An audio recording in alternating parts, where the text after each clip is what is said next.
तो कैलाश गहलोत यहां पर कह रहे हैं कि जनता की भलाई के लिए हम जुड़े थे आम आदमी पार्टी से और अब अपना मकसद बीजेपी के साथ रहकर मैं यहां पर पूरा करता हुआ नजर आऊंगा। अब आपको सीधा लिए चल रहे हैं झारखंड, जहां पर उत्तर प्रदेश के सीएम योगी आदित्यनाथ रैली कर रहे हैं। पार्टी के नेतृत्व में एनडीए यहां पर 2/3 से अधिक सीटों पर विजयी बनकर के पूर्ण बहुमत की सरकार बनाने जा रही है।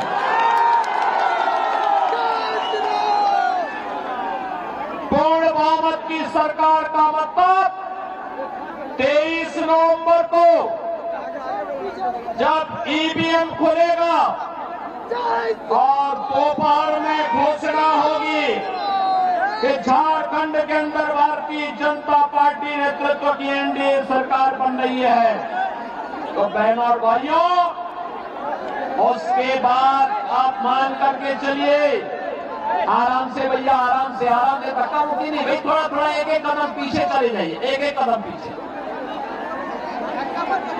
मैं जानता हूं आप में उत्साह है, लेकिन चुनाव तक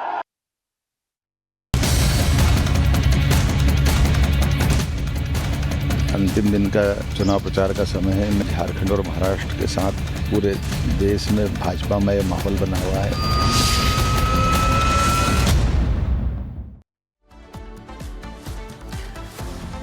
तो झारखंड और साथ ही महाराष्ट्र में होने वाले विधानसभा चुनाव, उत्तर प्रदेश में होने वाले उपचुनाव को लेकर लगातार जो सियासी पारा है वो पूरी तरीके से चढ़ा हुआ है और खास तौर पर एक दूसरे पर बयानबाजी का दौर चल रहा है। तो वहीं सबसे ज्यादा जो नारा इस वक्त इन तीनों राज्यों में गूंज रहा है तो बटेंगे तो कटेंगे को लेकर, और वहीं आज चुनावी शोर भी थमने वाला है। 20 तारीख को वोटिंग होगी और साथ ही साथ सबसे बड़ी बात यह कि 23 तारीख भी करीब आ गई है, नतीजे सामने आने आए जिस पर जनता आखिर किस पर मोहर लगाएगी ये इस पर पूरी तरीके से साफ हो जाएगा। कैसा सियासी पारा है दिखाते हैं आपको रिपोर्ट में।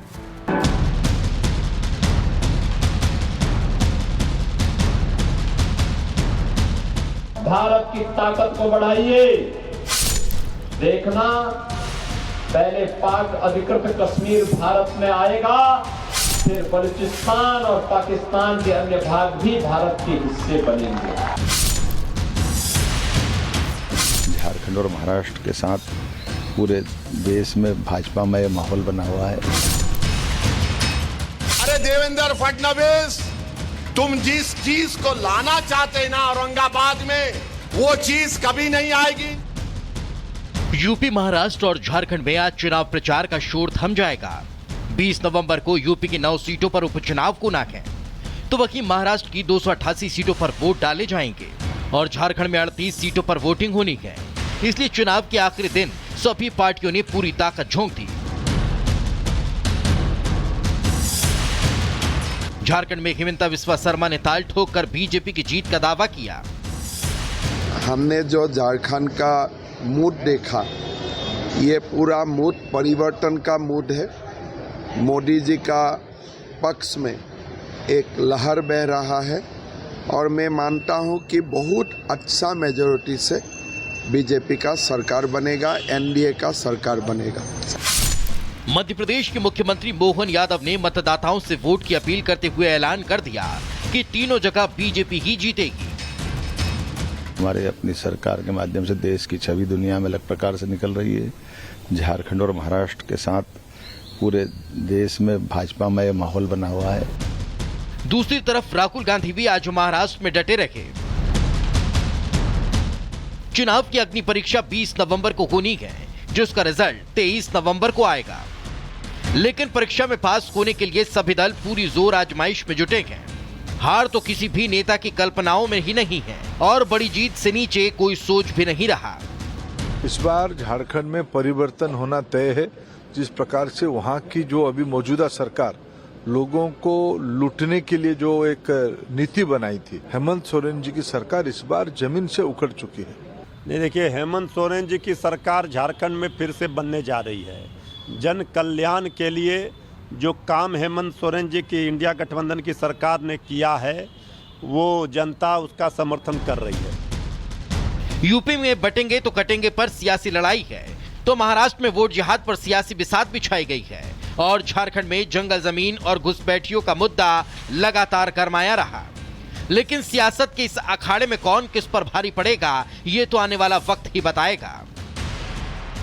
Bureau report, Republic Bharat.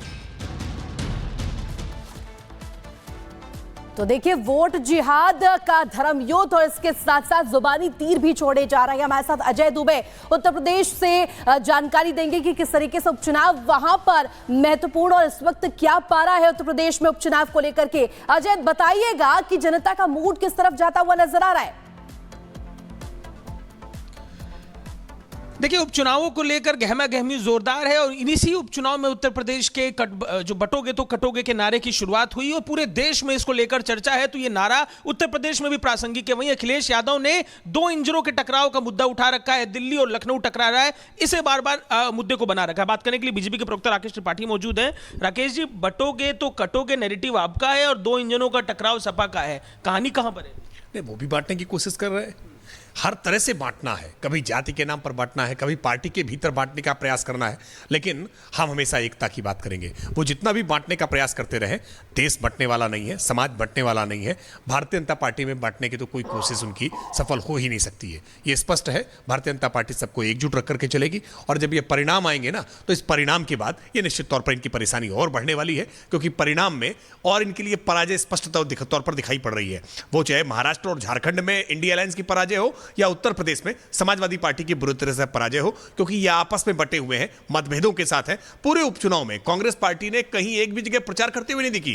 Congress party के जिलाध्यक्ष तक प्रचार के लिए नहीं निकले हैं। ये बटे हुए आपस में लोग हैं और दूसरों को काटने का प्रयास करते हैं, लेकिन भारतीय जनता पार्टी पूरी तरह से समाज को एकजुट रखेगी और एकजुट होकर के इस चुनाव परिणाम को भी जीतने का काम करेगी। बॉम्बे में मल्लिकार्जुन खड़गे ने कहा कि बहुत जहरीले हैं और इनका आरएसएस और बीजेपी को लेकर जो उन्होंने बात कही, उसे कैसे देखते हैं आप कांग्रेस के मुखिया ने? ये हताशा है।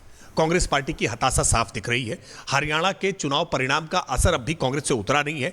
महाराष्ट्र और झारखंड में जो प्रचार में जिस तरह की भीड़ प्रधानमंत्री मोदी जी के लिए उमड़ती हुई दिखाई दी है और जिस तरह से राहुल गांधी को सुनने वालों की भारी कमी दिखाई पड़ी है, मल्लिकार्जुन खड़गे की भाषा में वो हताशा साफ दिख रही है। वो कभी योगी आदित्यनाथ जी को लेकर के व्यक्तिगत हमला कर रहे हैं, कभी संघ पर जानबूझकर प्रहार कर रहे हैं। ये तमाम मुल्ला मौलवियों को खुश रखने की उनका अंतिम प्रयास है कि कैसे एक मजहब विशेष के वोट बैंक को खुश किया जा सके। इसके लिए भाषा की न्यूनता तक कहीं भी जा सके। ये मोहब्बत की दुकान का नफरती सामान है जो मल्लिकार्जुन खड़गे रोज अपने मुखारबिंद से उगलने का काम कर रहे हैं। लेकिन मल्लिकार्जुन खड़गे की इन बातों से कांग्रेस की हताशा झलकेगी। जनता भारतीय जनता पार्टी के साथ और इंटैक्ट होकर के मजबूती के साथ जुड़ रही है और भारतीय जनता पार्टी इन दोनों ही राज्यों के चुनाव और जहां जहां पे भी बाई इलेक्शन हो रहा है, वो बाई इलेक्शन जीतने जा रही है। एक रहेंगे तो सेफ रहेंगे। राहुल गांधी ने इसका एक व्यंग निकाला है, एक सेफ को लिया और इसमें मोदी जी को, आपके गृह मंत्री को, अडानी को, सबको जोड़ते हुए सेफ को टारगेट करके एक व्यंग कसा है। कैसे देखती है बीजेपी? देखिए, राहुल गांधी को अपने सलाहकार बदलने चाहिए। राहुल गांधी जब जब बोलते हैं, मुंह खोलते हैं तो समस्याएं क्रिएट करते हैं।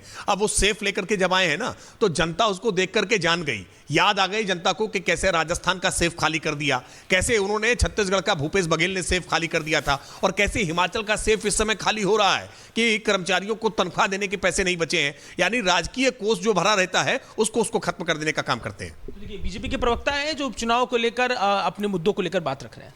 ठीक है अजय, देखिए तमाम दल जो है इस वक्त अपने अपने मुद्दे की बात करते हुए नजर आ रहे हैं, क्योंकि आज आखिरी दिन भी है और आखिरी वक्त में हर कोई ये चाहता है कि जनता के बीच में पहुंचा जाए। चलिए, उत्तर प्रदेश के बाद अब आपको महाराष्ट्र लेकर चलते हैं। महाराष्ट्र में कौन सी वो सीट है जो सबसे ज्यादा हाई प्रोफाइल है और सबकी निगाहें उस सीट पर टिकी हुई है? सबसे पहले बात कर लेते हैं कोपर पचपा खड़ी की। यहाँ से सीएम एकनाथ शिंदे चुनावी मैदान में है, जबकि शिवसेना यूबीटी से केदार दीघे। और देखिए, ये सीट इसलिए हॉट सीट हो जाती है क्योंकि शिवसेना का गढ़ रही है ये सीट, लेकिन अब शिवसेना दो फाड़ हो चुकी है। ऐसे में देखना होगा कि क्या एकनाथ शिंदे दोबारा से सीट से चुनाव जीत पाते हैं या फिर नहीं। अब बात कर लेते हैं नागपुर दक्षिण पश्चिम की। देवेंद्र फडणवीस उप मुख्यमंत्री और उनके सामने है कांग्रेस के प्रफुल्ल गुर्दे। और यहां पर भी देखिए, चुनावी मुकाबला जो है इसलिए दिलचस्प हो जाता है क्योंकि यहां से 5 बार देवेंद्र फडणवीस जो है वो चुनाव जीत चुके हैं और छठी बार चुनावी मैदान में है। क्या छठी बार वो जीत यहां पर पा पाएंगे या फिर नहीं? क्या कहता है जनता का मूड, इस पर सबकी निगाहें टिकी हुई है।